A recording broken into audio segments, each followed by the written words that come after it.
Today, in honor of National Gun Violence Awareness Day and the start of Wear Orange Weekend, people around the country are coming together with a simple message: there's more we can do to end gun violence.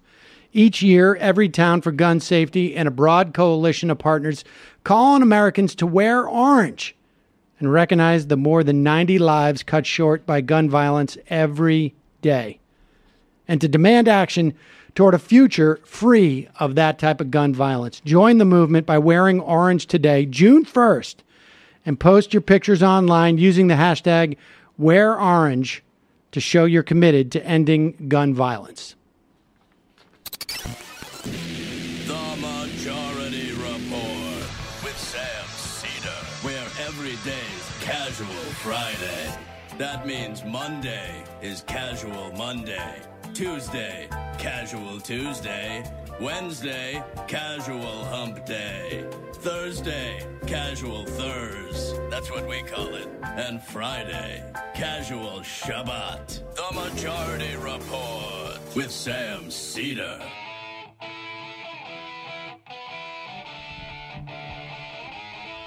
It is Friday, June 1st, 2015. My name is Sam Cedar. This is the 5-time award-winning Majority Report. We are broadcasting live steps from the industrially ravaged Gowanus Canal in the heartland of America, downtown Brooklyn, USA. It's Casual Friday, folks. I'm so casual today, I'm not even wearing a collared shirt. I think this happens maybe twice a year. Not even a soft collared shirt. A V-neck. And to celebrate that, we have the politics editor of Splinter News, Alex Pareene, in studio. He was like, what? No soft collared shirt? I'm coming into studio. I didn't get the memo. I dressed up. Also on the program today, comedian Jake Flores, who had we had briefly mentioned this a while back, a visit from ICE officials because of a tweet. We will talk to him as well on the program. Donald Trump starting a temporary trade war with our allies. Meanwhile, Donald Trump pardons Dinesh D'Souza and is looking for more felons who have committed the same crimes as him to pardon in the future. South Carolina, Boeing workers vote to unionize. Federal prosecutors are caught hiding even more hours of video, 50 hours of video, from the defense in the J20 protesters case. These were the protesters who were anti-Trump protesters protesting during the inauguration. The IRS head says Trump cuts will destroy IRS's ability to help taxpayers. U.S. adds 223,000 more jobs. Unemployment drops, but wage growth lags. Also, Trump probably leaked the numbers to his friends. Meanwhile, a Texas shooting victim's mom talking to Trump is like talking to a toddler. And abortion is almost totally effectively outlawed now in Arkansas. And the Chicago privatization of parking meters story just gets even worse. All this and more on today's program, ladies and gentlemen. Have we done the wide shot yet? This is our first opportunity to do a wide shot. Alex Pareene is in studio with us. Welcome, Alex. Thank you. Am I in a wide shot right now? I've never been in a wide shot. You're on the very corner of the wide shot. You're in a wide shot now, Alex. Right in the wide shot. We're still working out the specifics of it, but we will get there. Now, shot. Jamie is not with us today, so it's like a sausage fest in here. I guess is what we call it, right? That's what I call it. That's sure, what Matt called it. So this is fun. Apparently, some tapes have come out. They've been, I guess, leaked. I don't know if that would use that. They have been provided to NPR between Michael Cohen and former Daily Beast reporter Tim Mack. And apparently, this is Mac, who I guess works for NPR now, that's, I guess, where the tapes came from. They were his personal tapes. He wrote a story for the Daily Beast where he basically pulled up an account from the book Lost Tycoon, The Many Lives of Donald J. Trump. And basically, this is the story about when Trump allegedly raped his first wife and violently assaulted her. I think this was because she had said something about his hair. And then he grabbed her hair or something to that effect. She sent him to a surgeon. Well, the story was he was recovering from a scalp. He had surgery to move his scalp. Yeah, he had that scalp reduction. Scalp reduction. And then supposedly, I guess she mocked him over it, and that's when he assaulted her. That was the story, yeah. So Michael Cohen gets word that Tim Mack is going to write this story up, and this is what apparently he had more than just the job of paying off former mistresses. He also had the job of trying to intimidate reporters. But I got to say, I mean, let's play this, but I'm going to give him like B-. Go, let's listen. I know where you're going with it because the Daily Beast and yourself, you're a bunch of disingenuous bastards. And mark my words from today. All right, pause it for 1 second. We should go back because it's sort of hard to understand what he says. He says disingenuous bastards. No, it does not pronounce disingenuous bastards. Bastards. Because I'll tell you, here's the problem with that. Just to start off with, if you're on the other line and you don't figure out what he said after disingenuous, you can't hear the rest because you're still trying to figure out what he called you. Mm-hmm. So the rest of it doesn't land as well. It doesn't land as well because you're still caught up with like, did he just call me a disingenuous bastard? I understand you're trying to threaten me, but if you could speak more clearly. Biscuit? It's like being interrogated in Israel. And like, disingenuous what are you biscuit? threatening? What the? All right, so go back here. I know where you're going with it because the Daily Beast and yourself, you're a bunch of disingenuous bastards. And mark my words from today. Today will be the day that you will regret. I know where you're going with this stupid story. And I know what you're planning on doing. Mark my words for it. I will make sure that you and I meet one day while we're in the courthouse. And I will take you for every penny you still don't have. And I will come after you, Daily Beast, and everybody else that you possibly know. Do not even think about going to where I know you're planning on going. And that's my warning for today. Michael, besides the warning, do you have substantive comments that I can include in my piece? I have no views because there's no story. Okay. I mean, you write whatever you want, but rest assured, like I told Univision and like I've told everybody else in the past, you could certainly look it up online. I swear as God and my children, I will pause it for 1 second. You know what I also noticed? Like, well, it's not just that this is not intimidating. He has the weirdest diction. I swear, as God on my children. Yes, yeah. You don't do it that way. You swear to God on your children. It almost sounds like he wants an out. Like he's not really serious. He's creating a loop. I'm not going to literally swear on my children. If I was God, I would swear on my children. Children. I will find you, I will serve you personally, and I will be nothing but happy when I turn around and I get a judgment for defamation against you and the paper you work for. That is the weakest threat. God. Like, I feel like I've been much worse to just like, I don't know, the FedEx service people, or you just enunciate bastard clearly. Yeah, you got to enunciate everything, and I don't know. I found that to be rather weak tea. Not a great job with that. Well, I think the tip is when the reporter's like, "Yeah, I got it. You'll ruin me. Do you have any comments for the story?" That was good. Yeah, that was like good on Tim Mack's part. It was like very like. And I'll tell you, when there was that silence. The thing that Cohen should do is you don't fill the silence. You make Tim Mack do it. Yeah. So that you can go off on some, but but it's awkward when there's silence. So then I'm going to be, if I was God, there wouldn't be silence. You bastard.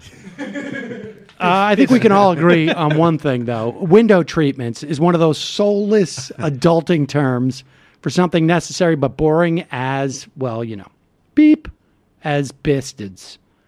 Your blinds, you don't even think about them unless you move with your brake. Alex, do you have any type of window treatments in your house? We got these wooden shutters that came with we're in the garden apartment of a brownstone, so we have these very nice little shutters. All right, it makes a big difference. It does, yeah, it's very nice. When they're right, everything in your home looks better. When they're not, everything in your home looks horrible. But let's be honest, taking the time to pick out and buy blinds sounds expensive, kind of boring, and installing them yourself, impossible, particularly if you're the specific people. Yeah. I'm not going to say who. Not going to name any names. Dyslexic with good impression. Blinds.com makes it really easy for you. You're not sure what you want or where to start? With Blinds.com, you get a free online design consultation. All you got to do, you send them pictures of your house. They send back custom recommendations based upon like the colors in your apartment, the style of your apartment or home, your furniture, whatever it is, specific rooms.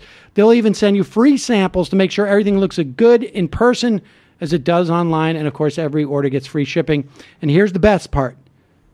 If you screw up when you measure, or maybe you pick the wrong color, but it's really it's the measuring that always screws you up because, measuring is tough. If you screw up, Blinds.com will remake your blinds for free. They've made it super easy for you. There's no excuse to leave those mangled blinds up in your apartment, having it look all crappy like.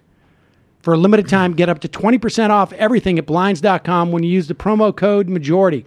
That's Blinds.com, Blinds.com, promo code MAJORITY for up to 20% off of everything. Faux wood blinds, cellular shades, roller shades, and more. Blinds.com, promo code MAJORITY. Rules and restrictions apply. And folks, don't remember that today, in honor of National Gun Violence Awareness Day and the start of Wear Orange Weekend, people around the country are coming together with a simple message.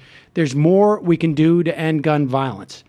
You show your support by wearing orange and posting a picture using the hashtag #WearOrange. Orange is the defining color of gun violence prevention movement, and each year, every town for gun safety and a broad coalition of partners call on Americans to wear orange for National Gun Violence Awareness Day. You can recognize more than the 90 lives that have been cut short and hundreds wounded by gun violence every single day. It also is a call to demand action toward a future free of gun violence. Join the movement by wearing orange today, June 1st, and through this weekend. Don't forget to post your pictures online with the hashtag #WearOrange to show the world you're committed to ending gun violence in every community. You can also go to Everytown's website, www.wearorange.org. That's wearorange.org to find an event for Wear Orange Weekend of Action. Together, we can stand up, speak out, and wear orange to raise the awareness about gun violence. All right. Now, do we need to take a break? We don't, because we have Alex in studio. Alex, a formal welcome to the Majority Report. Thank you. Now, and actually, can we also turn on the air conditioning? Is it getting warm in here? Yeah. Put a little AC on. All right. So, Alex, a couple of things in the news I want to talk to you about, and then we'll get to maybe some clips and stuff like that. But cool. Sort of an insane week this week. Sort of the I don't know what I would call it. The contrast between finding out that nearly 5,000 Americans died in Puerto Rico. I mean, and we don't know the exact figures. But this is from a study from the New England Journal of Medicine that predicts, I think it was around 4,500 people have died in the wake of Hurricane Maria. And the news coverage basically being about Roseanne and Samantha Bee. Yeah. I mean, we're basically doomed, right? I mean, is that basically it? Is that the... Yeah. I mean, I don't... It's hard to look at this week and be optimistic and come away being like, I think things are going to turn out great. I mean, on some level, and I guess, where I want to go with this is that, I mean, I think that, that is the two biggest stories of the week. I mean, in terms of I think the headline in news. I mean, we have a little bit of this trade stuff that's happening. The most interesting thing that happened, I think, in terms of this trade stuff is Trump trying to renegotiate NAFTA, and there being basically an ultimatum that Pence issued, which caused at least Canada to say, forget it, that this sunsets after 5 years. And what's interesting to me about that is that it's the first indication that Trump's that he's being highly political, in the sense that I'm going to rephrase that because I don't think that came out correctly. But that to me sounds like, okay, Pence basically said to Trump, I mean, maybe it's possible that Trump doesn't know what sunset means. I mean, it's possible he doesn't know what the implications of it are. Right. Did you know that sunset is not HPV? Well, I mean, they could have said to him, like, it's not like HIV. If the Iran deal had sunsetted, it would have been much better. And he goes, well, then sunset it. Yes. But it sounds like there was some type of happy medium that was achieved, which was we'll do this for 5 years, so that it's going to cover through your reelection, through the first year or two of your reelection. It's going to work in terms of what you want to project, and then we'll revert back to the thing that we like best. Yeah, then we'll just go back to the way it was, I mean, that's I don't know why I find that so interesting or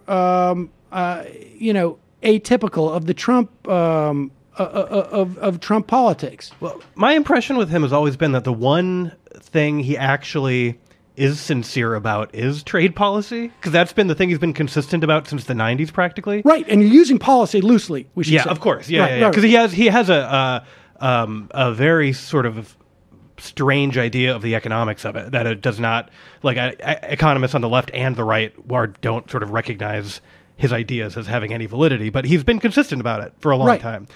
So it does seem like either this is a bamboozling, like you were sort of saying, like either they're like, all right, we'll let you have your way for a few years, like, and then we'll just go back to normal, or it is like him, like, actually acting the way everyone who insisted he actually had some sort of political sense assumed he would act once taking the presidency. Like, yeah, I mean, it's almost sophisticated, but the question is, who's it coming from? Right. I guess is really, I mean, because if it is coming from the Republican establishment, there is some sort of sense of like, okay, this is how we're going to work with him. Everything's going to be temporary. It's not going to be meaningful at all. Yeah. And there's no way.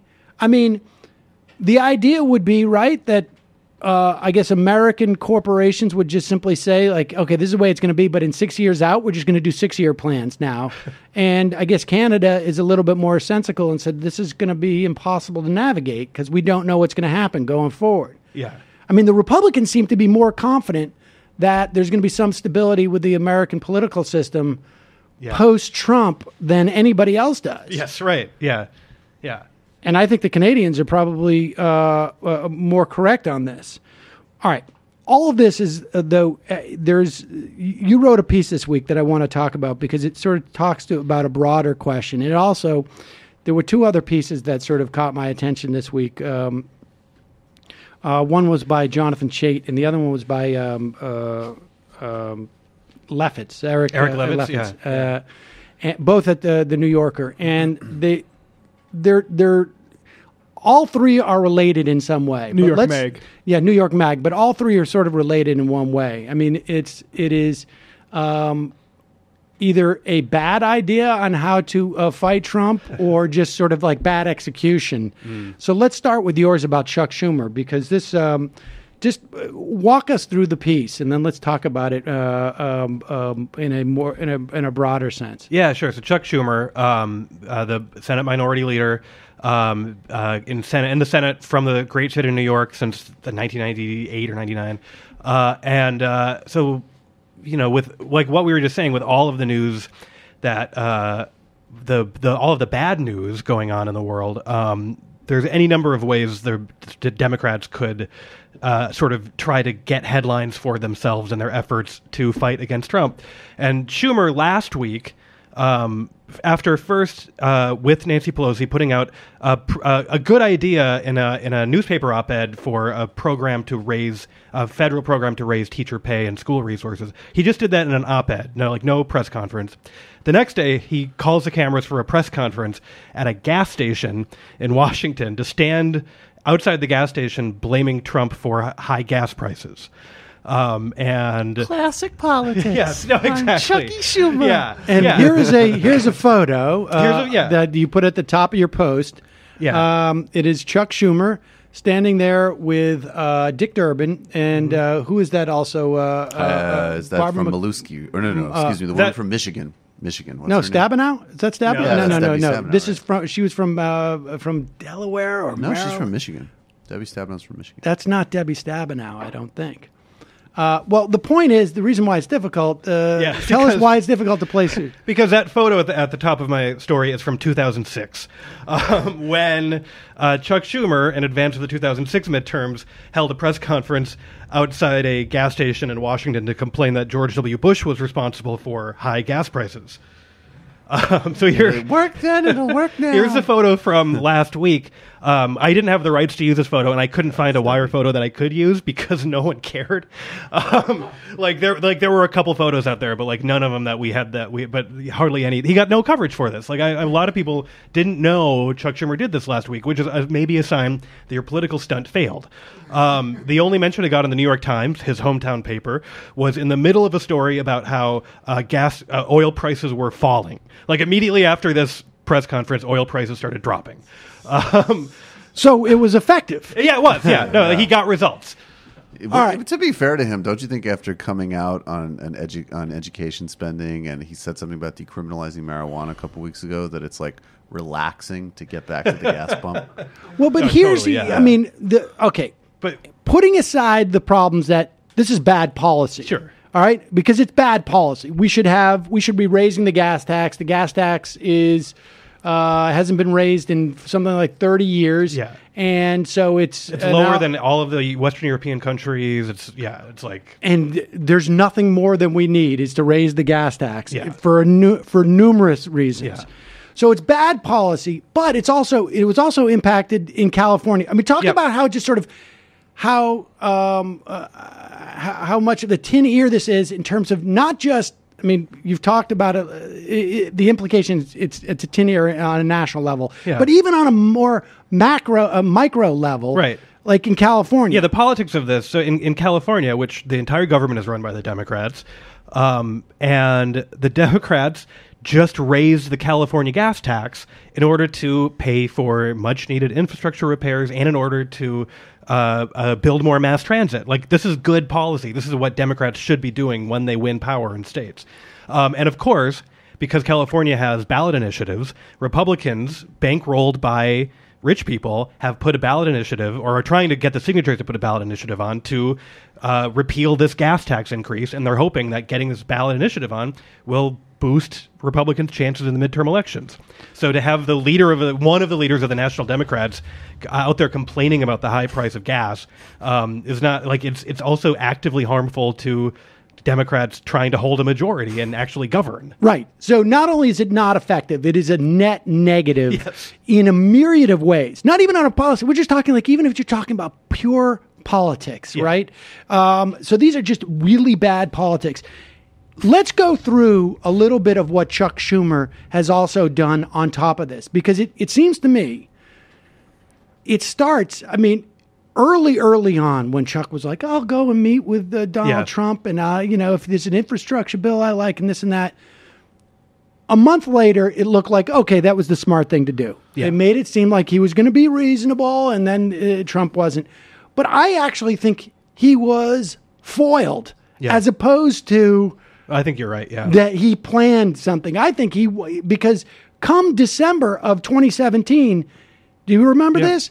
Remind people, because he completely lets the Republicans off the hook. You mean with the shutdown and Yes. yeah. Yes. Yeah. And so I think you're right, which is that like the cynical way of doing it would have been like, well, we tried to work with Trump, but we couldn't do it, but like make a show of working with him. I think Chuck is like, I'm a New York guy, he's a New York guy, like, and also he thought he could outsmart him. He thought he could roll him.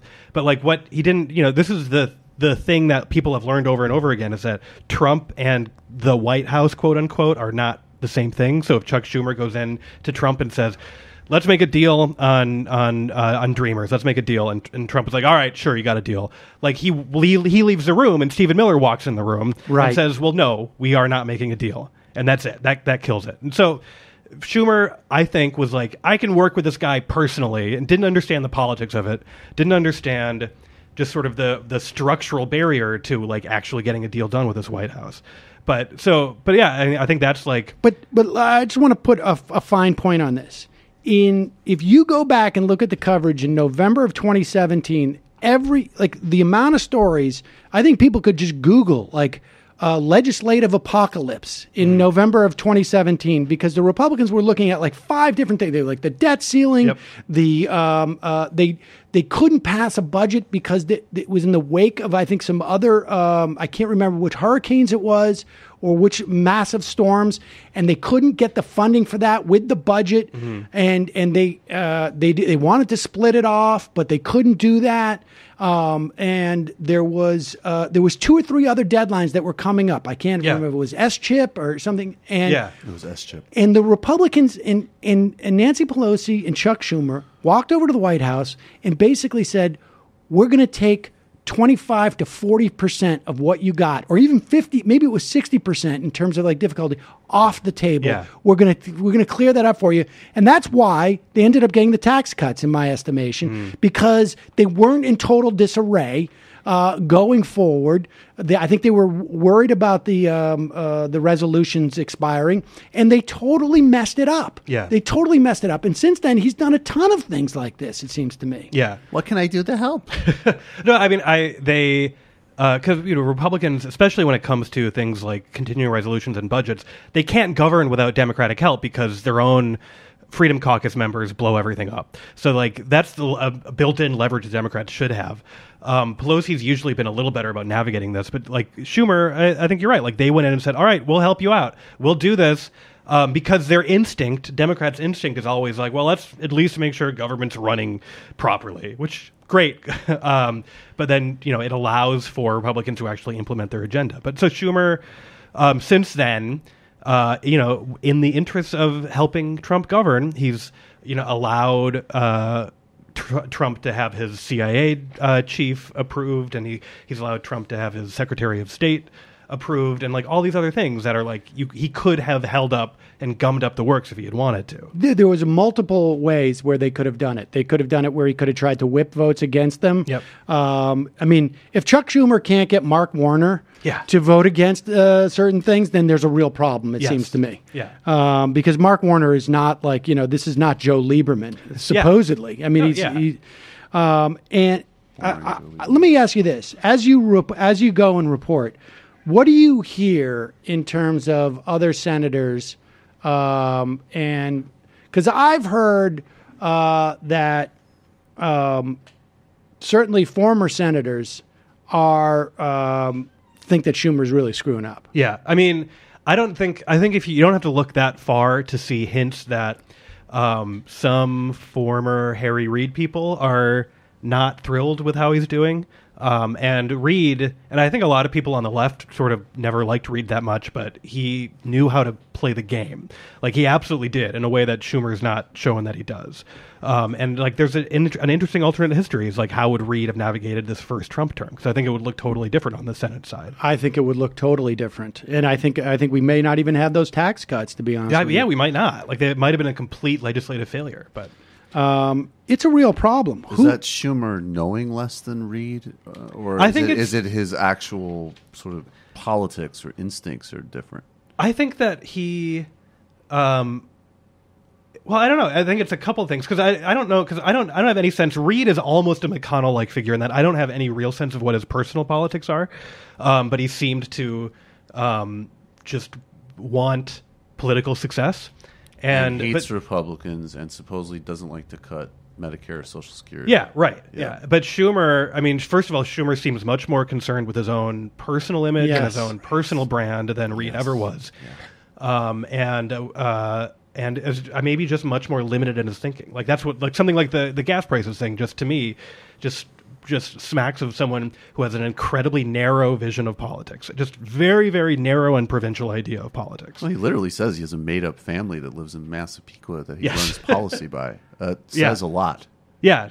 That's his favorite. He one of his literally go-to. says that. That's not in And any way. I would bet that's probably like the area where he pulls the worst, and so he decides that's where my family, my made-up family, is going to be. Schumer. This is exactly the problem with his politics. Is that he has a made-up family from Massapequa. He calls them the Baileys. They're a boomer couple. They used to be called the O'Reillys, but then when he was writing a book, he de-Irished them to make them more national. I'm sorry, the Baileys? Yeah. I mean, Bailey's is pretty Irish, That's too. still pretty. It could be English, though, right? I don't. New York has changed where Jews are not. There's not as much of a problem on Long Island. But they live in Massapequa. It's a new city. It's a new state. But in his imagination, he runs all of his political calculations through this well-off home-owning couple in a nearly all-white Long Island town, and he's like, "What would they think of what I'm about to do?" MS-13 is terrible, but get in front of the gas pump, Chuck. Yes, no, exactly. Immediately. We're driving out to Montauk this weekend, and we want we like. I mean, part of the problem could be is that the Baileys, neither Mr. or Mrs. Bailey, has ever spent any time in the Senate, and so their ability to be the Senate leader is probably minimal. Yeah, right. Like he probably goes like, "How should I get my caucus to do this?" And they go, "What do you mean caucus?" The Baileys don't know how to whip votes. I asked them how to kill the Haspel nomination. They had no ideas. Right. What am I supposed to do? Chuck, we keep telling you, we don't understand Senate rules. They're so Byzantine that. So is anybody like actively? Are you hearing anybody actively talk about any type of challenge to his leadership? I not really, and I think that I haven't heard anything. Some people are dissatisfied. I feel like the Senate, that's much rarer in the Senate than it is in the House. In the House, there's challenges to leadership pretty regularly. Not terribly effective. Not terribly effective, but at least people talk about it pretty openly on Democrats and Republican side. In the Senate, it just seems like because of the norms of that body, people do not openly be like, we gotta replace this leader. Like, even Mitch McConnell, who's pretty widely hated by the right for crazy reasons, does not have a lot of threats. But he's insulated because I think everybody in the Senate, like anybody who has any type of savvy or like, is hews to the sort of the classic Republican agenda, right, where the money is, has got to be very happy with Mitch McConnell. Of course. Yeah, right? I mean, he got the tax cuts. He's doing, he's getting every, the judiciary is done. I think Corey Robin had a comment the other day about how this Republican Party is actually the least populist it's ever been. Trump may be a populist. That's where the votes may be coming. But in terms of what they're doing, it's all based upon, the judiciary and sort of Senate machinations. It's based on building in an undemocratic infrastructure to like keep their agenda in place. Like exactly. Oligarchy. Yeah. Yes. And let me ask you this. What is your sense if there was to be someone in the Senate now who would be a better leader? Is there one? That's a great question, and I don't know. I mean, I know there are senators I like more. I don't know if they are cut out for leadership. It might be. I mean, again, with the problem we run into with congressional Democrats is they've done such a poor job of, I guess, grooming younger generations of leadership. Right. So it's like you have these people basically 70 years old who've been there a long time, and then a lot of people in the middle who have not really made much of a name for themselves. So, it's an interesting question to ask, like who would be a better minority leader? And I don't actually know. That is I think a society-wide problem that the boomers, their shadow cast over basically my generation. Yeah. Because there was no room for you to squeeze in. Like there was a slight moment of like cultural, and I think that's a widespread problem. Do you have any ideas in mind? The only person I have ever heard people talk about, and I have no idea what the skill set is that you would need to do this, but I've heard people talk about Jeff Merkley, who you would assume is to the left, right? But another guy, fairly soft-spoken. That was the thing about Harry Reid is that people would look at him and they would talk about. I think Limbaugh used to call him Dirty Harry. And then you would see which conjures up an image of Clint Eastwood with a gun, and then Harry Reid would sit there and he looks like he looks like. I asked somebody once who didn't know who Harry Reid was. I was like, "What do you think this guy does?" And they go, "I don't know, pediatrician." Yeah, exactly. Yeah, literally. And he would just sit there and just look meekly, and you knew that he had like a 16-inch blade underneath the table. Exactly. And he was, Merkley has that sort of quality too, I think, on some level. But here's the thing: why I think I heard someone suggest this. He was the only senator to endorse Bernie Sanders. Yet he did not alienate anyone else in the Senate because of it. Yeah. And he managed to sort of like walk that line. Yeah. Which suggests that the guy has the ability to both sort of like maintain relationships and to, still present some type of perspective. Well, that's one of the things about the culture of the Senate, and I think it's one of the things that's sort of destructive about it as an institution, is that absolutely those personal relationships matter more than ideology.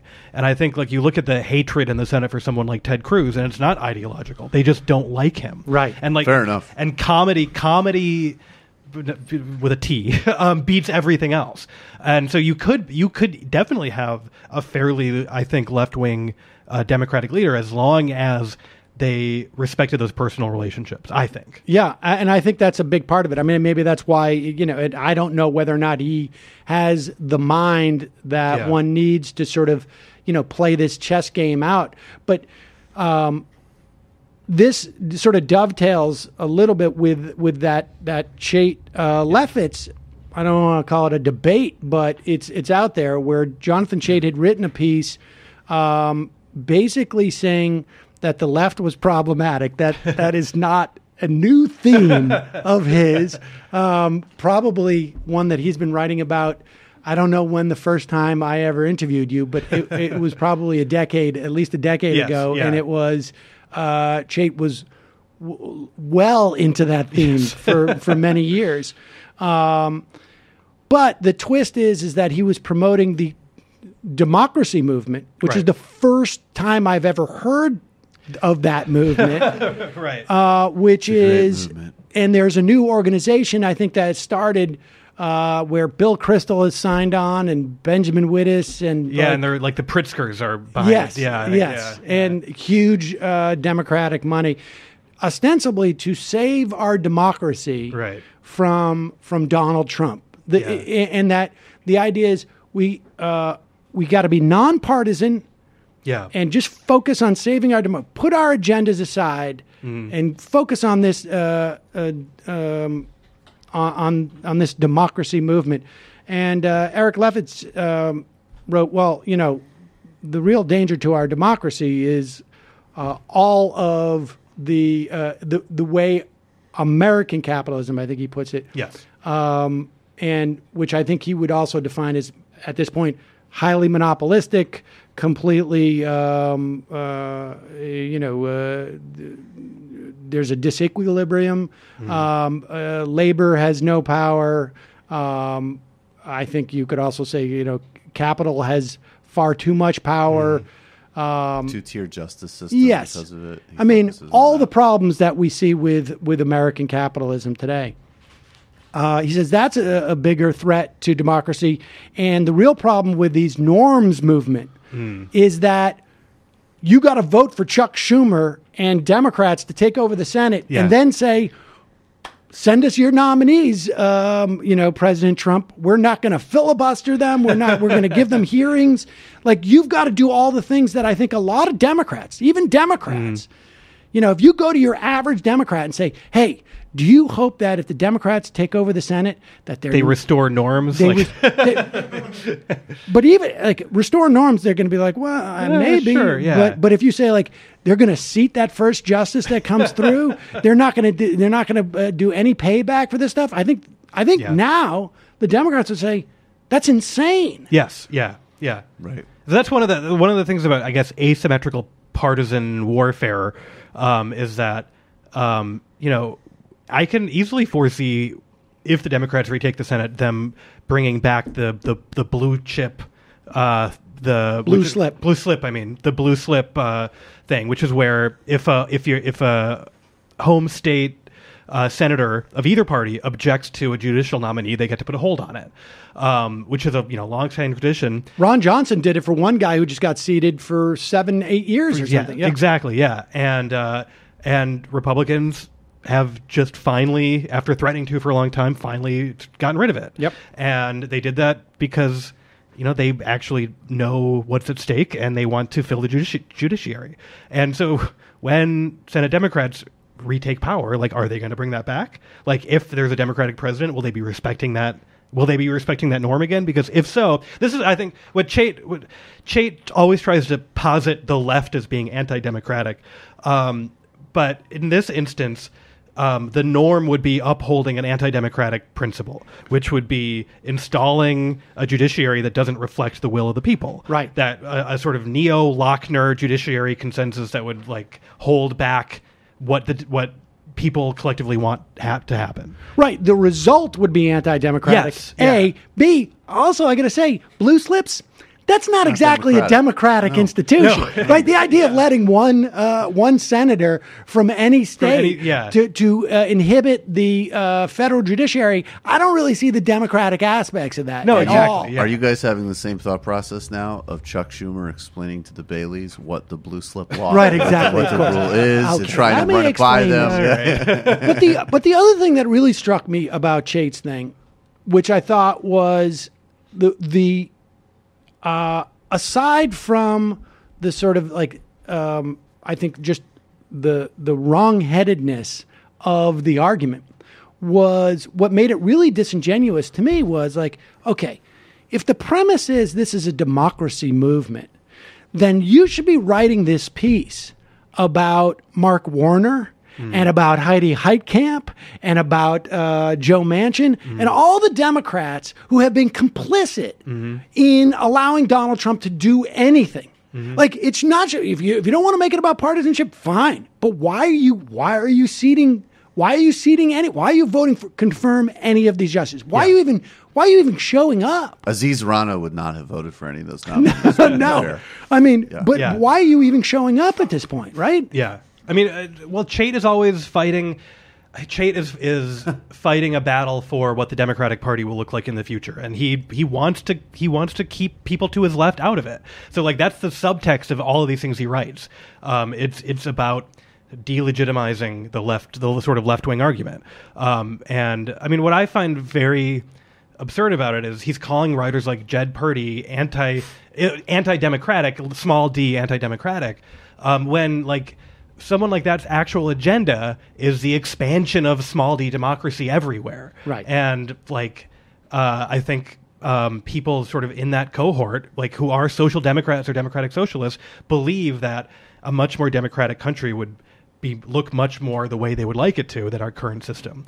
And I think it's unfair of Chait to sort of take what is a political argument and then accuse people to his left of being undemocratic or anti-democratic. Right. And the interesting thing is that I think there are Democrats to his right who, if they just parsed out this notion of, wait, you want Chuck Schumer to get in there and okay all of Donald Trump's, I mean, you just need to be a partisan Democrat. Never mind where you are on the ideological spectrum. Exactly. To think that his argument is ridiculous, right? I mean, are there really a lot of Democrats out there who are happy with Mark Warner?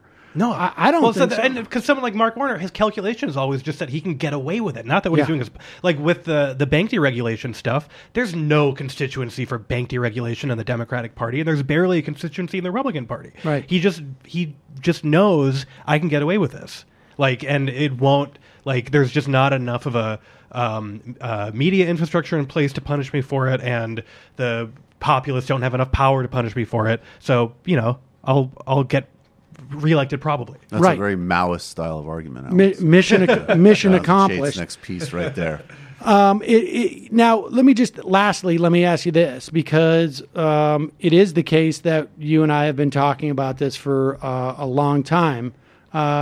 I mean, particularly Jonathan Chait, beating up on the left. And it's funny because, now he's had, it's an awkward time for him. Yeah. Because, I think, he really had to shoehorn that in. Yeah. And other times it's been easier. Yeah, totally, yeah. You're right. I mean, other times it's been easier. Like, you don't understand what's at stake in Iraq. Or, you're being irresponsible and you're going to cost us the election. Yeah. He doesn't have those things to go to anymore. Right. But it also occurs to me that not only is it more awkward for him based upon the era, but also there seems to be less resonance for that. I mean, dramatically less, right? Yeah. I mean, speak to that just for a moment, because I'm surrounded by people who, during the Bush years, for the most part, were either in junior high or, or just high or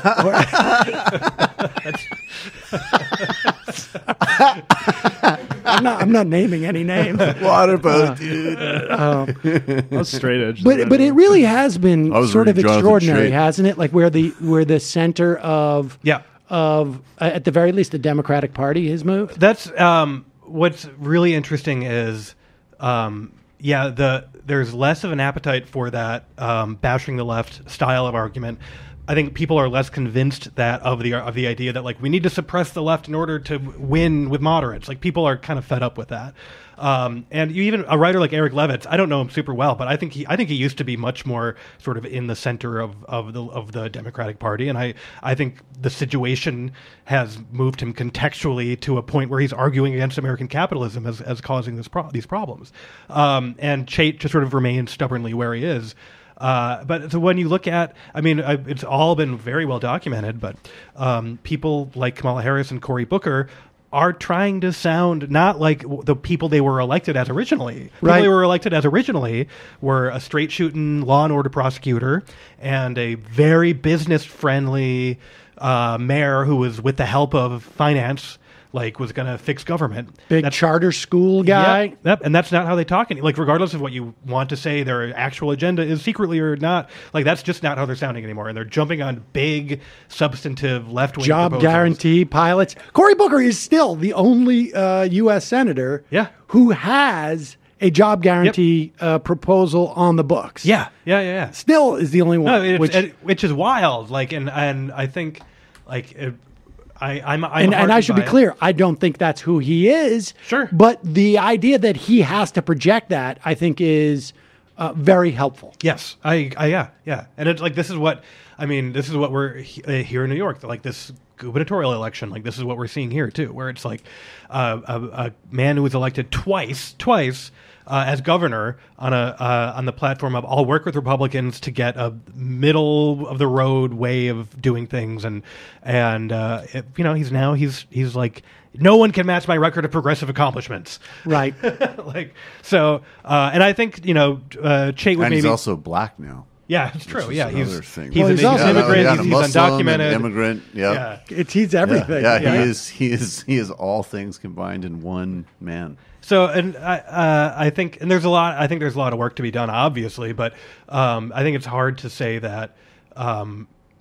It's really hard to say the left is causing problems for the Democrats when the Democrats are jumping to co-opt it. Yeah, it's fascinating. I remember, but it's I remember having just talking about how people were afraid to identify as liberal. Oh yeah, not because it would be out of fashion to the right, but because it was considered too toxic because you were saying you were of the left. Yeah. Like liberal was not a word in the early aughts that anyone would identify. In fact, the word progressive was introduced to mean liberal. But people were afraid of using liberal because basically since Dukakis. In the early 2000s, the only time people would self-identify with liberals is when they were making a case for invading Iraq. Right. Like, they would be, as a liberal, like, even I know we should, even I know we need to topple Saddam Hussein. Right. But in any other circumstance, you would never self-identify. Never self-identify in that way. I mean, you would run from that all the time. And I think that started, and within the course of 15 years, people passed through that to like, I'm not a liberal, but I mean, it's fascinating. But I don't know if anything can be done about Chuck Schumer, but I really think it's a huge problem and a massive missed opportunity. Yeah, that's basically we can get to the maybe the Baileys have like a Bernie Bro son. The Baileys have a kid who starts reading the Jacobin. Here's the thing. That's how it will work. If your name is Bailey and you live in Massapequa, you have a job. Please email us at majorityreporters@gmail.com. We need to talk. We need to put together a video. You need to send a message to Chuck Schumer that he needs to. I don't think it's Could you imagine that? It was like, Chuck, why are you condemning Israeli forces killing a Palestinian baby? I would never want to do it, but the Baileys insisted. You can't kill Palestinian babies anymore. There you go. Speaking What's of which, the gas tax in Israel? Well, that's what he said about. That's what you made that point about. That he was blaming the crushing of the. Oh, that's right. Yeah. He was like, gas prices. His argument was gas prices are too high because Donald Trump threw out the Iran nuclear deal, which Chuck Schumer opposed the Iran nuclear deal. He was an ardent opponent of it. It's also awesome because there's thousands of reasons to support that. I wonder if somebody on his staff, like the one. Like, I wonder if there was someone on his staff that said, "Senator, you didn't oppose. I mean, you opposed this deal, don't you? Aren't you worried about that?" No one's going to pay attention. The Baileys told me it was fine. I'm just putting it. Listen, okay. We're going to put it up on the website. Yeah, we'll put it on and if it comes back up again, we could say that I did it. That's all right. That's fine. What is everybody so worried about? The democracy move. What? Don't I get credit for helping him ease through his agenda? All right, we're going to take a quick break. If you want. If you can, stick around. I can stick around, sure. Okay, stick around for a little bit. You can leave at any time you want. That's the way they work. We're going to take a quick break. We're going to, when we come back, we're going to be talking to Jake Flores. He is a comedian, but most well-known, at least to me, because I don't go to comedy clubs anymore. I'm sorry, folks. He also has a podcast, apparently, and is a pizza delivery guy who tweeted out something about ICE. And they were so impressed by his tweet, they visited him. We're going to take a quick break. We'll be right back with Jake Flores.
listen to enough that sit on my hands.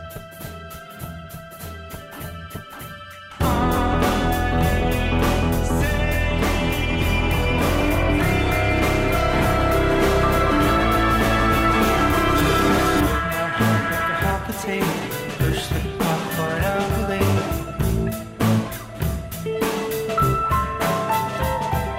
This is just good to decide, but she's the piper.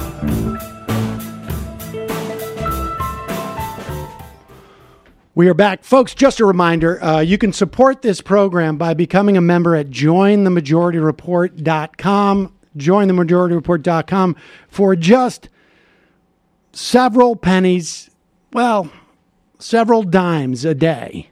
Several dimes a day. You keep this show continuing, and as a way of saying thank you, we give you the fun half, wherein we have fun. And again, if you can't afford it but want access to the fun half, send us an email at majorityreporters@gmail.com, and then wait for 2 weeks, and then we'll hook you up. Now it is my pleasure to welcome the program. We still have Alex Pareene of Splinter News, editor of politics at Splinter News, here with us. Of course, Michael and Brendan and Matt are here. But I'd like to welcome to the program Jake Flores. He is a comedian, also a co-host of maybe my favorite named podcast. That's a good one.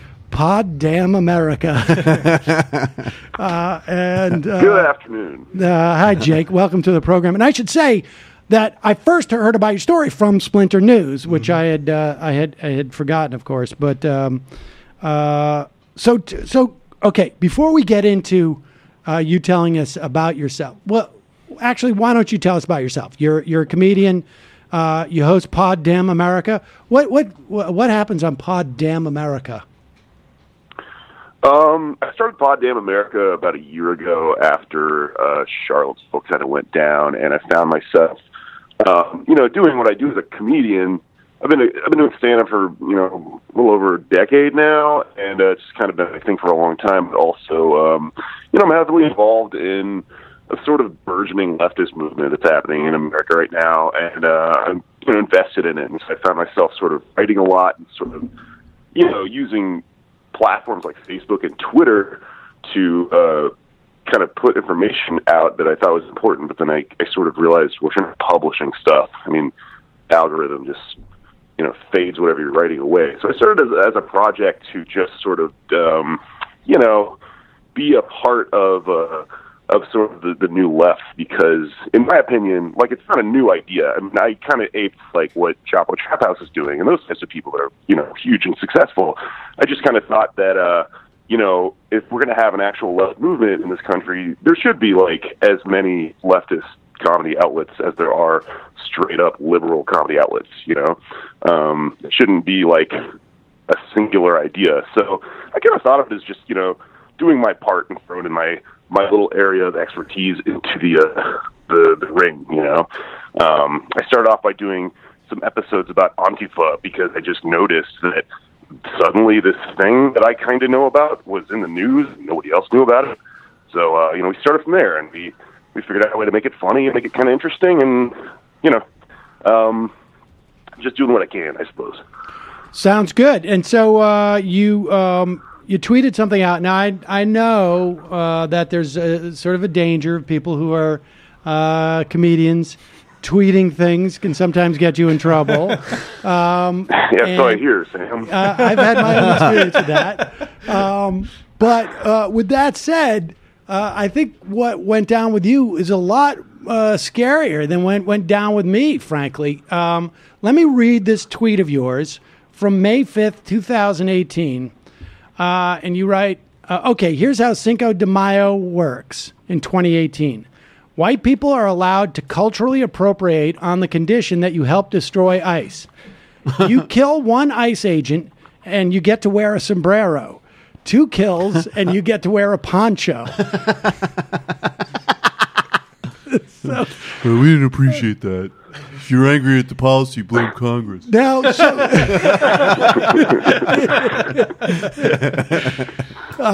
So now, Jake, was it some type of joke? Oh, absolutely not.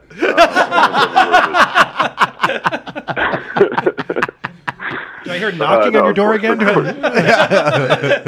we listened to the Majority Report. That Jewish guy. And, Can we put the scroll? Can we put the scroll underneath here? Everything is satirical that we're talking about. Please, can we just drop that scroll right underneath? All right. So you tweet this out on Cinco de Mayo. Did you have other Cinco de Mayo tweets or other tweets talking about ICE? Probably. I was kind of on an ice kick that day, you know. That was probably the big one. I was doing a lot of a bit I came up with was drinking these big cans of Bud Ice and yelling "abolish ice" while I drink them. That was pretty fun. You know, just dumb stuff like that. That sounds like something that like they would maybe even contemplate using as an online campaign. I feel like that's like the teens version of Waza.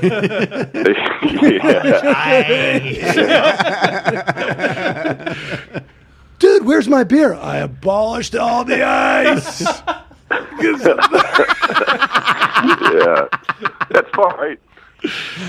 You can have all this stuff too, incidentally. I'm not.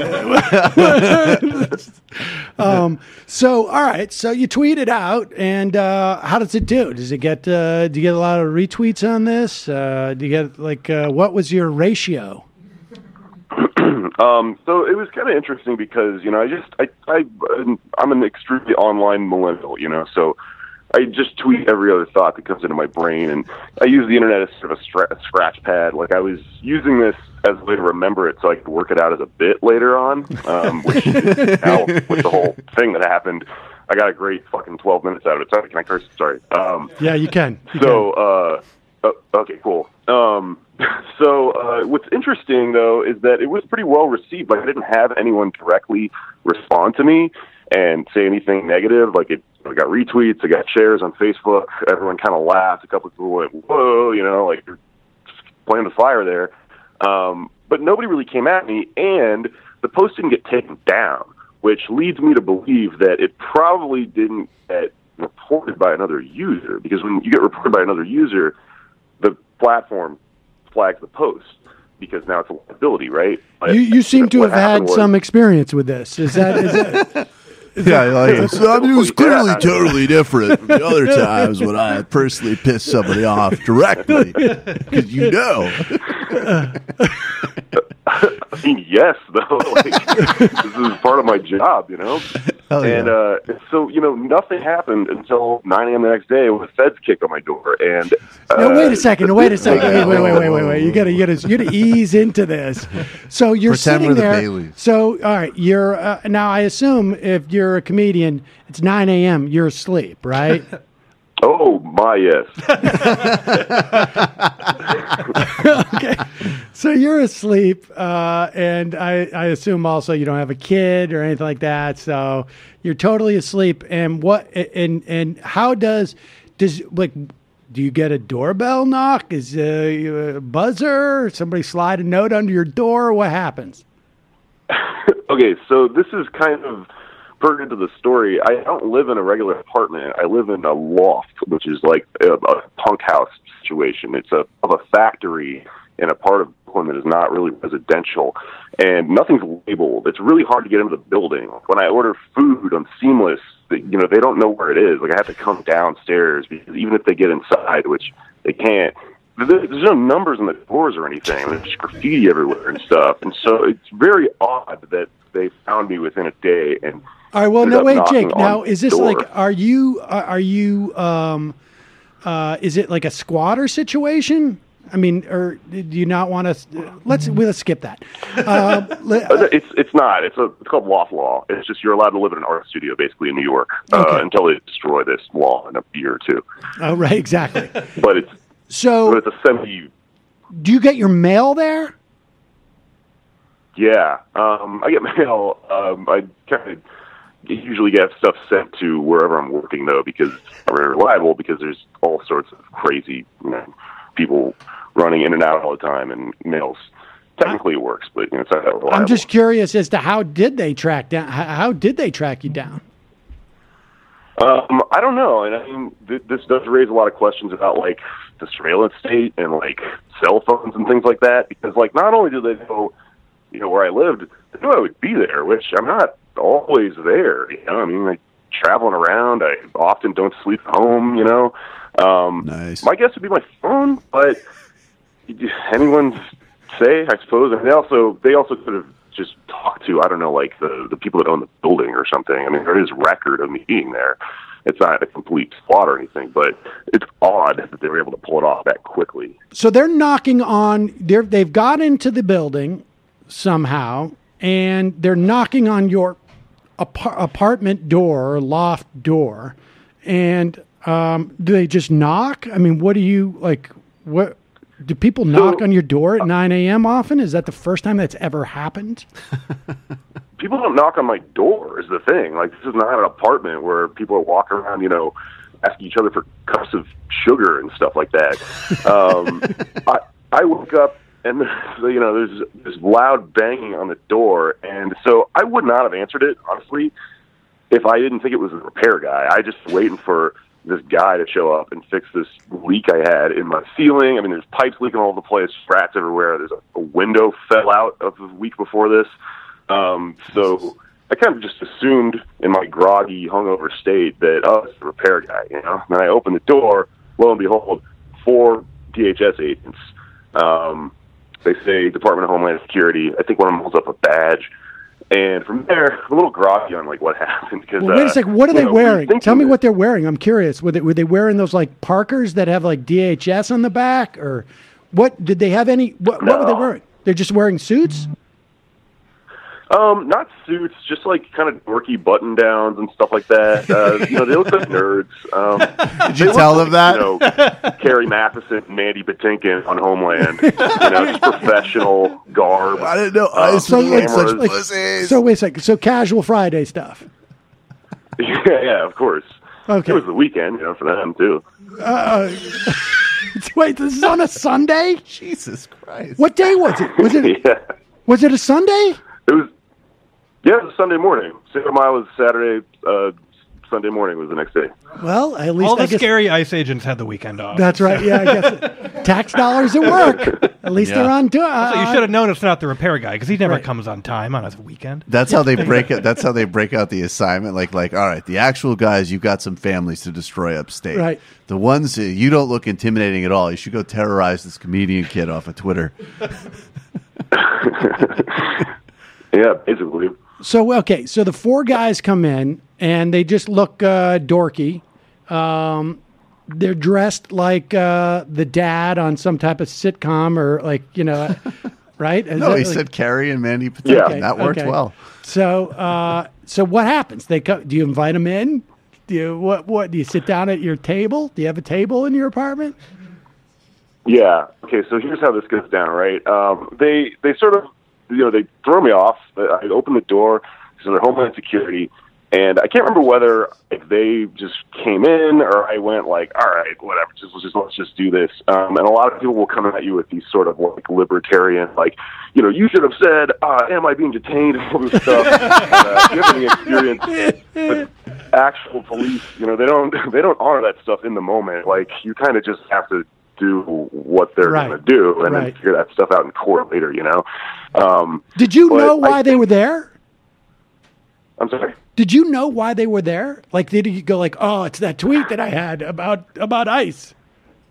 I figured it out pretty quick because they mentioned something about ICE. They asked me about ICE. And then also another part of this that kind of, I think they kind of maybe were trying to intimidate me on some level, like wake you up, right? The thing is, I was out till 6 a.m, so I was still drunk. Like, I was like, whatever, let's do this.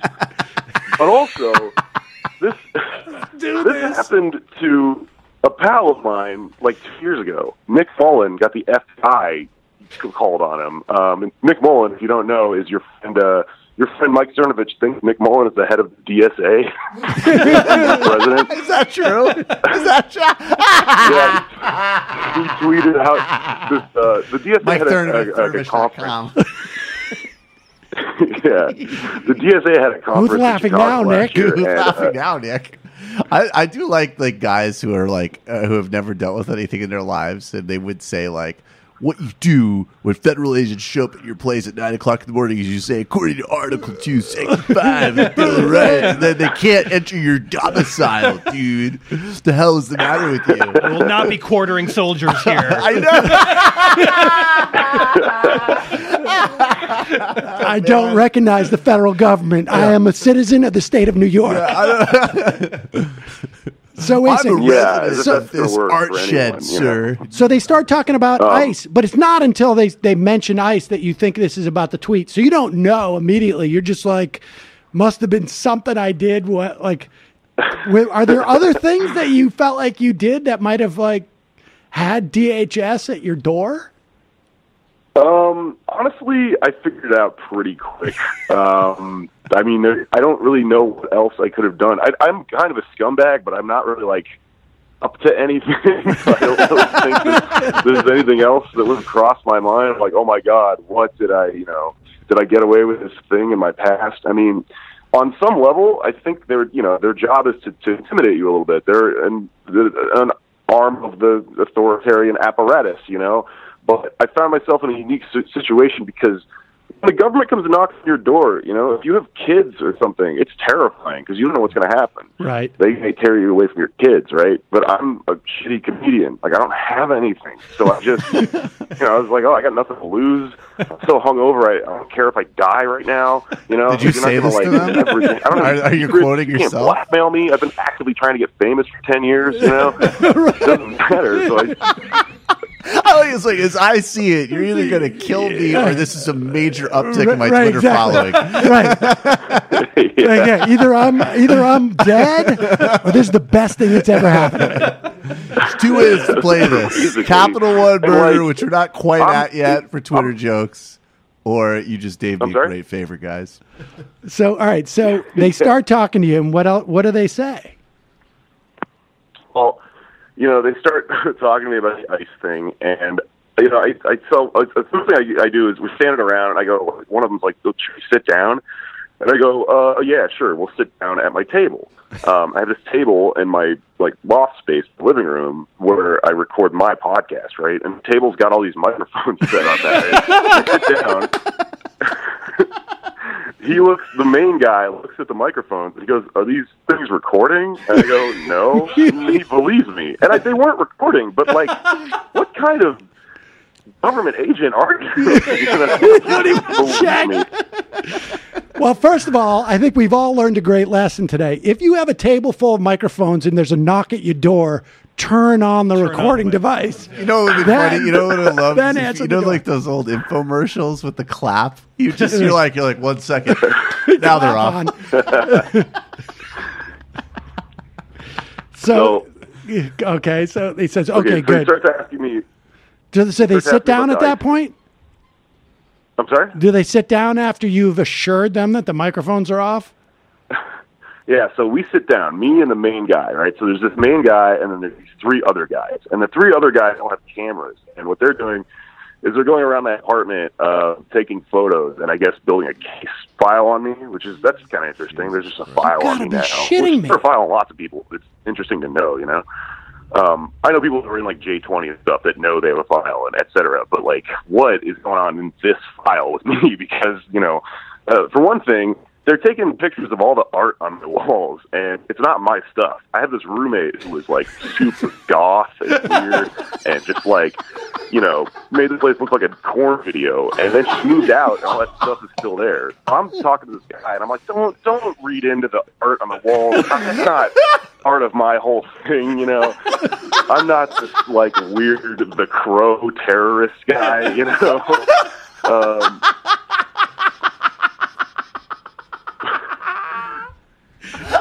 But so he asks me eventually about about ICE and about the tweet or whatever, and I tell him look, I know you know who I am. I know you looked me up. Clearly, you know I'm a comedian. You know I'm joking. So what we're talking about here is, how do we deal with jokes? Because if I had written a novel, some sort of dystopian future thing, it wouldn't be a question. And if I had written a TV show about this, it might have been successful. This sort of stuff is popular right now, you know? Because it's a joke, we have this whole thing where we take them literally, and we don't deal with the subtext, context that everyone who's an adult actually understands when you're clearly joking about something, you know? Right. Not to mention the fact that you don't have really the official capacity to allow for the cultural appropriation, nor the mechanism to measure it, right? Like you don't, you're not. No, he was actually La Raza co-signed. So it's a deal I have with La Raza, man. Where are the spreadsheets where you're keeping track of of who's been shot and who gets to culturally appropriate the poncho? Yeah, that's what they were taking the pictures for. They were looking for the abacus where you do all the numbers on it. Yeah. Yeah. The algorithm, you know. So I start talking to him about that, and he goes like, "Yeah, you know, it's a good point." I'm like, "Well, that's a good point. What are you doing in my apartment? Like, you could have sent me an email or something, you know." But over email. You know, so then he starts to go on. He starts to go on to the concept of like insightfulness, you know, and well, you know, we know you're joking, but what if the wrong person heard this and took it seriously? Which, by the way, hilarious. Like, I know that's a messed up idea, but if someone like to wear a poncho, that actually like they were like, right. This guy on Twitter says I can wear a poncho if. Yeah. I mean, if that's the standard, seems like a high price to pay, but I'm willing to do it. If that's the standard, when Ben Shapiro right now would be in some serious hot water because he apparently, was the number one Twitter read by the guy who killed folks up in Canada at the mosque. Right. And, Ben Shapiro is not funny. He's not even trying to make jokes when he says, when he's done all his videos saying, like, this is just a matter of time. Half of all Muslims are radicalized. They're going to kill your family. Right. And this guy... Ignoring the corn work. He doesn't even have the satire crawl. He doesn't have the satire crawl. He doesn't have any of that. Ignore the Gothic art on the wall, guys. So we'll get to how much these free speech guys came to your rescue in a minute. But... So you're saying this with the guy, and the guy says, yeah, I mean, it's a good point, but it's possibly insightful. You may convince somebody out there who is humor challenged to actually do this because they think that they're going to get to wear a sombrero on Cinco de Mayo, and then what? So when he brings up the insightfulness thing, I asked, like, well, then why aren't you kicking in Alex Jones's door and, like, Roseanne Barr? Because I work at a pizza restaurant in New York, and we get daily Pizzagate death threats, like a daily. Do you understand it? That's how much power she actually has, and she's not joking. Like, people actually take that seriously, you know? And so, like, they kind of just buck after a while, and they're like, well, fair point. And I'm like, well, then why are we having this whole conversation? But it does, beg a lot of questions about free speech, how it's like, is it really free if it's only selectively enforced, and I think I'm being visited by these people because I made fun of the government, and these free speech guys that imagine that they're all going to get visited by the government never will, because they believe all the same stuff as the government. It's really funny how jealous a lot of these free speech dork comedians probably are over this. This is every comedian's fantasy. You want to be Lenny Bruce or whatever. But anyway, we move on, and we start talking about ICE, and ICE, I asked him a question after a while, because at the end of this, as we start getting near the end of this whole conversation, he asked me if I have any questions for him, like we're in a job interview or something, and I'm like, okay, well, in closing, how do you, what are you here to defend? Like, what is the thing that ICE does that you sort of believe in? Because he had started to go into this this logic after a while, this argument of like, well, how many interactions do you think ICE has on a daily basis that don't get taped and put on the internet, yada, yada, yada. And I've talked to a million cops about this. It's the same argument they all use, right? Which is that there's some sort of inherent job that the police are doing that is good and for the community and everything, and these videos that we see are designed to make you outraged, and they're only what happens 1% of the time. And I don't believe that argument when it comes to cops, but that's at least a valid argument because at some level the police, it's set to protect and serve on the side of their cars, But with ICE, I think their stated mission is what people are against. Right. They shouldn't exist. They're only 10 years old. Like, this is not an age-old institution or anything. So I ask him that, and he goes, "Oh, ICE fights human trafficking." And I'm a bit of I'm a little boned up on this issue called Sesta Foster. If you're not familiar, Sesta Foster is a bill that passed recently that was sold as fighting human trafficking. In reality, it's extremely anti-woman, extremely pro-patriarchy, extremely anti-sex worker, right? Well, it's also a net negative in terms of fighting trafficking because it drives it further underground and basically prevents a mechanism that was out there to sort of track where traffickers were. Exactly, and that's because it's not actually about sex trafficking. It's about the organizations that pushed it to begin with are like right-wing Christian organizations that also don't want Cosmo to be sold like on shelves at supermarkets, right? So this isn't about that. This is about old gender patriarchy stuff.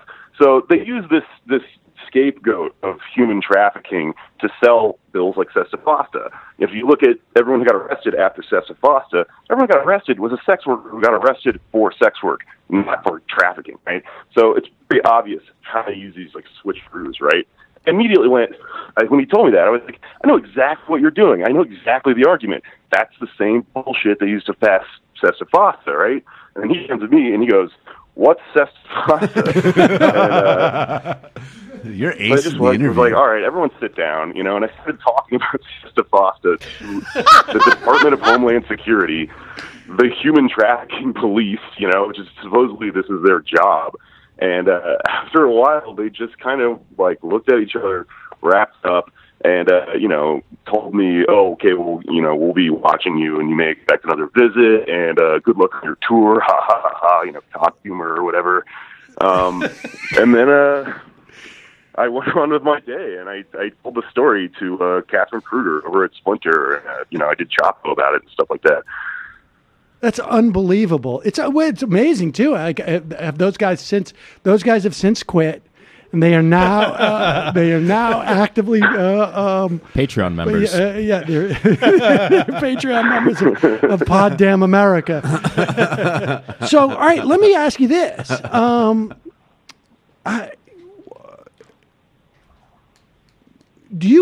Have you talked to a lawyer? Yeah, I've talked to a couple people, some people with the ACLU, et cetera. Probably not as much as I should have. I've got some numbers kind of in my back pocket over, whether this could go extremely south. It's just that I had to leave for a tour immediately after this happened. I already had a tour booked, so I had to go jump in a van and drive across the country. I didn't really have a lot of options for making a huge long-term plan while I was about to be working all day, every day. I don't really know exactly what I even should be preparing for because I'm pretty sure I'm not going to get revisited by these guys. But, it still is always there in my mind.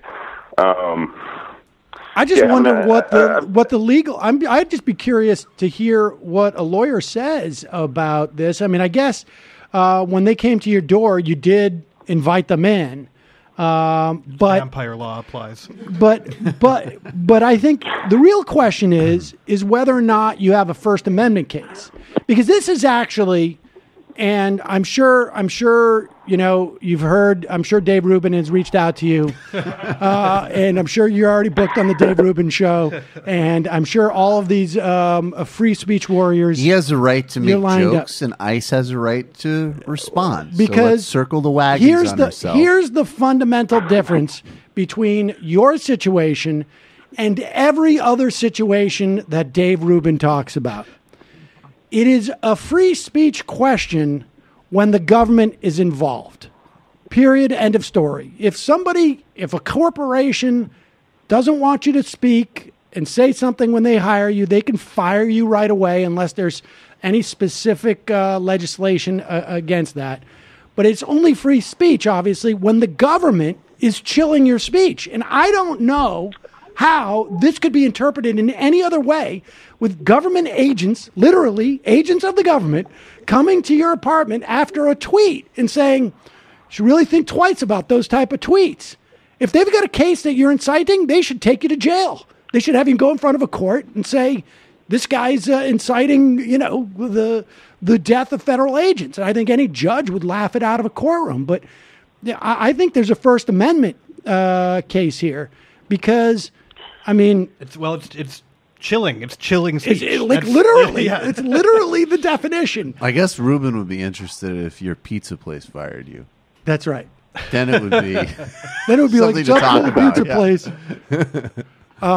But yeah, I mean, I think you should. I mean, I would follow it up with the ACLU, and maybe somebody hears this and reaches out to you because it really does seem like a perfect example of the chilling of free speech. I just wonder how many other people this has happened to. Have you heard from anybody else that has been through this experience? Well, yeah. I mean, there's obviously a much more chilling story about an activist that was jailed for an insane amount of time. There's a story in The Guardian about this guy, and I can't remember his name off the top of my head, but there was a guy who was jailed and taken away from his family over posts that were, he's not a comedian, but they were Black Lives Matter posts activists. that just said things with a colorful use of language, So there's real, this is really happening. Also, when I was talking to the DHS agent, I asked him, why he was here, and he said, well, we have had similar cases in the past that have been more insidious, and I asked him if someone was doing my material out there, because that's not okay with me, Sorry, I had to slip in a Lenny Bruce joke. Okay, but the thing about this is that you're right. I mean, this is actually a free speech issue in that the government is involved. When people talk about the war on Roseanne or whatever as being a free speech issue, that's not free speech because the government isn't involved. You're exactly right. That's just someone not wanting to, pay you anymore, which they have total right to do. I am kind of on the fence about whether I want to take this any further because my experience with the police in, the past is if I can make this not a thing, that's better for my general safety. Right. But on the other hand, I mean, if this is if this is something that could have some sort of positive effect, well, then, yeah, sure, I'll go and make a case out of it and make a story out of it because, it's absolutely true. I just don't know, if I'm super into the idea of risking getting jailed over it. I can understand that. You don't want the late career Jake Flores to be up doing a 4-hour diatribe reading from court records, a la Lenny Bruce's last. Yeah, just reading the transcript of his own trial. Exactly. I just want to note the story of this Black Lives Matter activist. He was literally imprisoned over a Facebook post. He lost his house, separated from his children, and ironically, you talked earlier about like who's really inciting things. The information where apparently they said they learned about the protests and what he was doing came from InfoWars content that they watched. That's right. I remember that detail. Yeah. Yeah. So think about that circle. Well, and that's just like Project Veritas videos being used in the prosecution J20. J20. Right. Yeah. It's the same dynamic. Right. That's also another reason why I may not be too keen on taking this case into the heart of the system because I don't have a lot of faith in the system at this point. If they're getting their information from InfoWars and stuff like that, it's a dangerous thing to do. Yeah, I mean, I think I just don't know. I totally respect that and appreciate that and understand that. But for folks at home, even that sentiment is indicative of chilling free speech. Yeah. I mean, this is not. It's a crazy story, and Jake, I really appreciate your sharing it with us. It's going to get a lot more exposure when Ruben has you on his show. I will say that. But yeah. Also, can I say one last thing? Actually, please. On that note, I do believe that on some level, the job of this branch of the government was to come to me and to intimidate me. And they always do this to comedians, I think, because they think that like the joke is going to be me coming back and going, whoa, guys, don't mess with the big bad government. They know exactly what they're doing. And I definitely don't want that to be the message of this, even if I do what I'm going to do one way or the other at the end of the story. I mean, the message of this should be that this is a monstrous thing, you know? Right. I don't want... I mean, the whole reason I did what I did was I thought to myself, well, I'm in a unique position to be able to stand up to this where other people probably couldn't. So, you know, to that degree, I mean, you're right. Maybe the right thing to do would be to go forward with this. I just don't know where it's going to go. But yeah, I definitely don't want to end on a down note here. I mean, you know, fuck all these people. Right. Look, Jake, it's a great story. I really appreciate it. It's your Twitter handle is at Feral Jokes, which also could have been a tip off to the to the ICE agents. But you mean like people should go rabid? Like what's going on? And your website is feraljokes.com. People can go check out your schedule as you go around. Thanks so much for the time today, Jake. I really appreciate it. Yeah, thanks for having me. All right, folks. And Jesus thus, Christ. Unbelievable, right? The thing about having the goth Actually, all too artwork believable. on the walls and the cops are like taking pictures. And it's in a file somewhere with numbers on it, like all Right. of his roommates like goth artwork. I just imagine them trying to like piece that together back at the station and being like really confused. They've got it all on the bulletin board. Evanescence, what is that? That's nuts, though. It really is nuts, and it's indicative. I mean, look, we mentioned this afternoon, or this earlier in the program. Prosecutors withheld some 50-odd hours. So Project Veritas shot video of the J20 protesters. It was something like 230 who were originally indicted, and these are people who are protesting at the inauguration on January 20th. The cases against about, 190 of them, about 180 of them were dropped. There's still about 59 cases, I think. And they are arguing that these folks were attempting to incite violence. And apparently, the prosecution has withheld a bunch of those Project Veritas tapes, the raw footage, which include these people explaining to who they think are other protesters, we are not going to do anything violent. We are not going to be in any way physical unless we're attacked. Making it absolutely clear that their intention was, in fact, not to be violent. And prosecutors withheld this. This is a case that has obviously been going on. We're in May of 2018. This is a case that's been going on for 2 years. I guess maybe a year and a half, right? 2017. At a cost of who knows how much, but also at a cost of, the First Amendment. Yeah. It really is shocking. I mean, so, there may be something to the so-called democracy movement, except for they're not really looking at the right stuff. Yeah. And certainly the leaders, the people most sensitive to this, you would think would be the elected leadership of the Democratic Party. Yeah, I think what is actually one scary thing, and this is something that I think elected Democrats should absolutely be shouting about, except they're always afraid of sounding anti-cop. But it's terrifying when law enforcement agencies are essentially taking their assignments from the conspiratorial right. Yep. And that's because there seems to be ample evidence that people with authoritarian tendencies and perhaps conspiratorial thinking are rampant in various law enforcement agencies.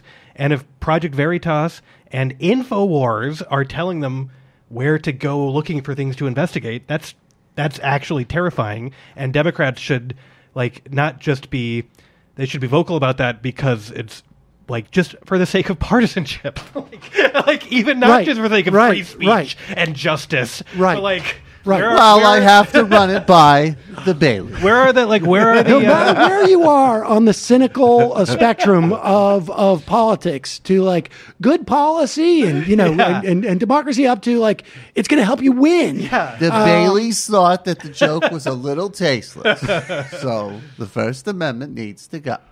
That I would say is like and we're still waiting on it. I think we're now thinking that we're going to drop the Cernovich documentary, a little bit when he's back online. He seems to be taking a vacation. But the idea is this, that and maybe this is a feature, not a bug for some in certain governmental agencies, but these news outlets that are using the basis that J20 prosecutors are using as the basis, and in the ICE case, or I should say the case against this Black Lives Matter activist, they're a little bit disingenuous. Mm-hmm. I don't know if anybody's picked up on that, maybe in the U.S. government. All right, we got to take a break. We're going to head into the fun half, wherein we will have fun. We will take your phone calls. We will take your IMs. And just a reminder, this show relies on its members to exist. You can become a member at jointhemajorityreport.com. And as a thank you, we give you an extra hour or so of programming every day. Again, if you can't afford it, send us an email at majorityreporters@gmail.com. We'll take care of you. And just a reminder, today is Friday, which means that Tuesday is... I got Solid today to do... to multiply 3 times 2. Nice. I was pretty excited about crushing that. He's crushing it. And so Friday, Tuesday was several days ago. Right. And that's true. He doesn't get the math from me. And on this week's TMBS, we had on Felix Biederman. We actually did a spec script of Aaron Sorkin's InfoWars, like newsroom InfoWars, right, among many other things. Actually, that was pretty not a bad idea. No, really not. So good. We were doing like tracking shots. I have those. I'll tell you something. I have been asked for that. Are you serious? Yes. Let's do it. Get Mammoth on. Talking about. Let's do I this. have been asked for that. We were doing like those like really horrible Sorkin, like where two people are walking together and they're just like, you got to have a JD from Harvard, blah blah, and it's just like, you got to hit just because you have like an ND in homeopathy from the. The problem with it, as we're not going to break the estrogen and Capri story with the same old thinking. The problem with, I mean, maybe now the way television is situated that you could actually do it, but the problem with that show is that the premise is in and of itself ironic. Yes. So it's no. I mean, like there was this great pilot that Ben Stiller Company did with Jack Black and with Owen Wilson? Owen Wilson. Owen Wilson played the voice of a talking motorcycle. It was Heat Vision and Jack is what it was called. And I don't think it never made it to air, but it was I had done something with Stiller's Company and they had copies of it. And so Jack Black was like, it was like Kit. It was like that thing, but it was almost a parody of it. Like it wasn't, so it didn't, the audience at the time, now this was like 20 years ago, so you just had, major networks. Well, the other one, the size audience you needed for a show was much larger. Right. Now you can do more niche things. Now we'll do that on Netflix. That theoretically, well, I mean, we should talk, because I literally was asked for that 6 months ago. The other one we were shopping around was Martin Scorsese's Pizzagate. That's also good. Which I think also has some possibility. That seems more like a limited run. Yeah. That one definitely traveled around right-wing YouTube. How much would that drive? Oh, these guys think pedophilia is funny. How much do you think Cernovich would drive Cernovich crazy if someone else actually made money off of that? There is a way to make money off of Pizzagate. All right, folks. Going to take a quick break, head into the fun half. Alex, I don't know if you can stay. I got to run, actually. Okay, well, Alex Pareene, thank you so much for your time today. Really Thank you so appreciate much. It was a lot of fun. All right, quick break. I have an announcement, actually. Oh, wait a yeah, second. this is important. Shit, well, you should have told me this earlier. Well, there's plenty of time. We're still on the fun. We do now. this 100 times. excuse a me. year. Still on All the right, fun now. so hold on for 1 second, because this is probably, I would say this.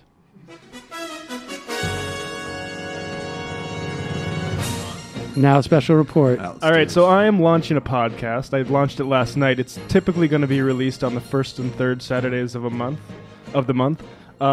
It's called the Literary Hangover. It's a journey through American history using fiction as sort of the jumping off point. So the episode 1 is The Spy by James Fenimore Cooper.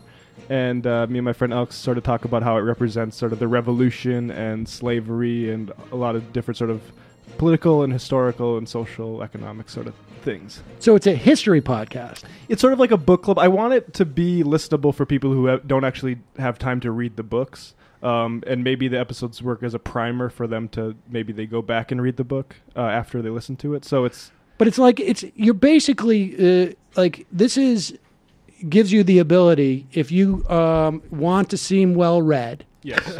that you can go and have a almost graduate level degree about the book without ever even having reading it. This is like this is you going to the cocktail party and everybody just walking away going, that man or woman is brilliant. Yes. I've read that book and I didn't get that. It shares some format with kind of this show where I play clips. I play a clip of Gerald Horne book called The Counter-Revolution of 1776. I play some nonfiction stuff in there, so there's a lot of context and stuff for people to follow along if they aren't a real big fiction reader. It's very cool. I love it. It's very, very cool. All right, folks, and that is available on iTunes, and it's called what? Literary Hangover. It's available on iTunes and patreon.com/literary hangover. Literary Hangover. More like literary All right, paper bomb. 646-257-3920 is the number. We'll be back in a moment.